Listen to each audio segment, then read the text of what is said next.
Okay, hello everybody. I'm going to be making these little videos.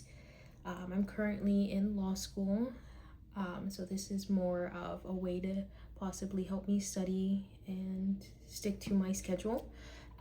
So if you're a law student out there, or maybe possibly looking into going into law school, this is kind of what we have to do, so we can definitely study and learn together.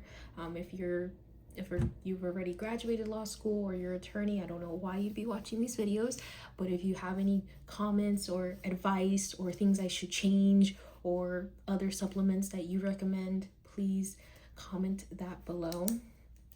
So I am going to be studying contracts. We are going to be focusing right now on consideration and all things with that. So for contracts, I really love to just always mention the governing law. So when I'm writing my essays, I will, just write something simple like, oh, the governing law is under the UCC or common law, depending on what it's talking about. So if the governing law is UCC, then it's going to be anything that's immovable. So if you have like an art piece, if it's talking about an art piece, then that's movable. If it's talking about a car or a book or a chair, it's going to fall under the UCC because it's movable. For common law, it is going to be the opposite. So not movable. Such as like real estate. That's like the biggest one they talk about. So if it's dealing with that stuff that is not movable, then it will fall under common law. I also love to make a little side note of who the parties are. So the promisor is going to be the maker of the promise, and the promisee will be the receiver of that promise. So you don't have to do that, but it kind of helps me remember everything when I'm in panic mode. So starting off with consideration. So for consideration, you need two elements. It needs to be a bargain for exchange, and it needs to have legal value. You need those two things for valid consideration.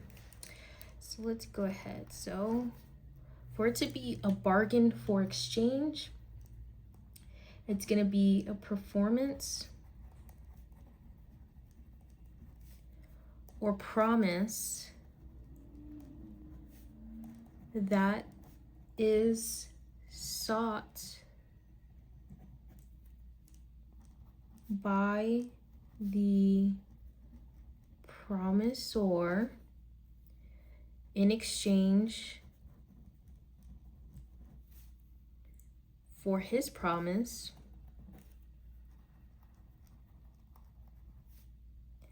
and is given by the promisee in exchange for that promise.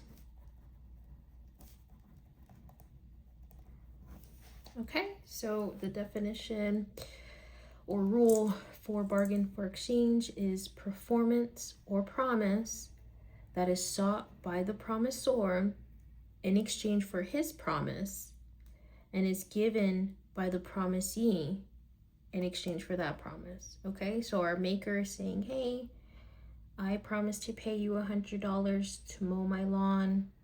The receiver is like, oh, okay, I'll go ahead and mow your lawn in exchange for that promise of you paying me $100. So that's what a bargain for exchange is. Okay, so now we're gonna go on to legal value. And legal value definition for it is benefit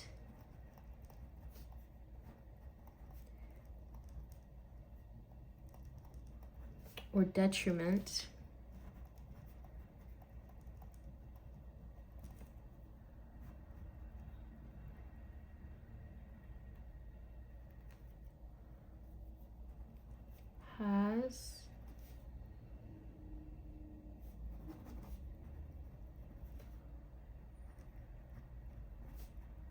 in the eyes of the law.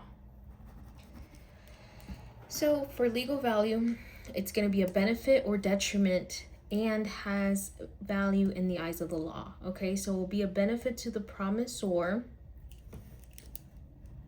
Sloppy handwriting. Benefit to promisor or detriment to promisee, and has legal value in the eyes of the law. That is for legal value. Okay, so now we have the basics on what is valid consideration. And you have to remember that not everything can have valid consideration. So things that don't fall into valid consideration is going to be things like love, or gifts, past consideration, and moral consideration. So we'll go ahead and write that here. Not consideration. So you can kind of write it in acronyms if you want.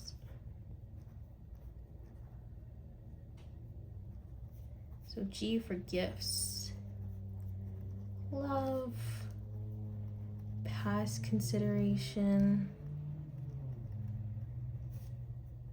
and moral consideration. Okay, so these things you could not have valid consideration for. Okay, so we're going to go on to the pre-existing duty rule. Okay, so under common law, the rule for pre-existing duty is if there is a change in the previously agreed upon value of consideration, but the performance in exchange for it stays the same, then that consideration is not valid. Okay, so under common law, what it's basically saying is if there's a change in agreed value, but the performance stays the same, then it's not valid. Which makes sense, right? It's kind of like, okay, yeah, why am I gonna get paid less, but the performance stays the same? Or, it's not even fair that, oh, maybe I get paid more, but the performance stays the same. It's not right for the other side as well. So we're gonna go ahead and write that down. So we have pre-existing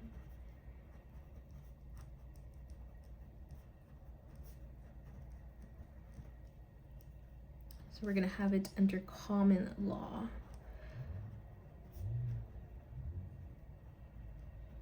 So under common law, I'm gonna go ahead and write the shorter version that I have. So if there's a change in agreed value, but performance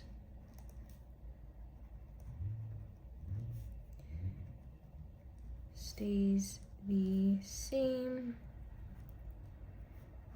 then not valid. Not valid. So the consideration would not be valid. There is an exception, as there's always in contracts. What makes it so confusing? So we're gonna write exception. So the exception is if there's an addition to or change in performance, or if there are severe unforeseen difficulty that would excuse performance, then the change in the previously agreed upon value of consideration is valid. Okay, so for example, if there's an addition to the job, or the job becomes more difficult, so if the previously agreed upon value of consideration is changed to reflect the change in job, then it satisfies the principle. So we can write it simple. We can put if there's, for the exception, it can be if there's an addition, change, change in performance,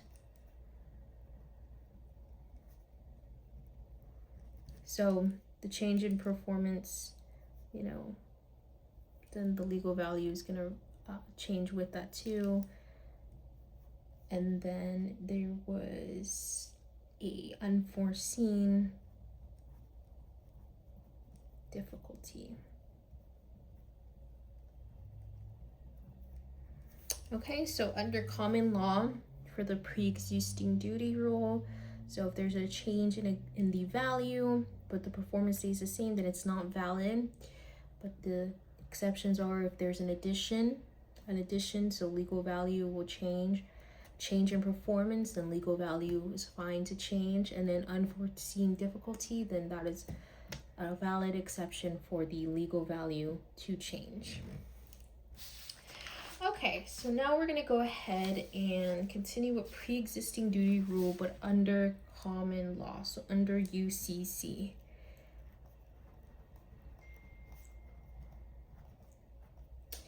Okay, so under UCC, the rule is obviously different. It states change previously agreed upon value of consideration requires no new consideration, but needs to be done in good faith. Okay, so it is the opposite of the common law. It's the change previously agreed upon value of consideration requires no new consideration. So the change does not require new consideration, because under the UCC, they want the contract to continue to flow. So they're going to be a little bit more like, okay, whatever keeps the contract flowing, that's what they want. So we can write change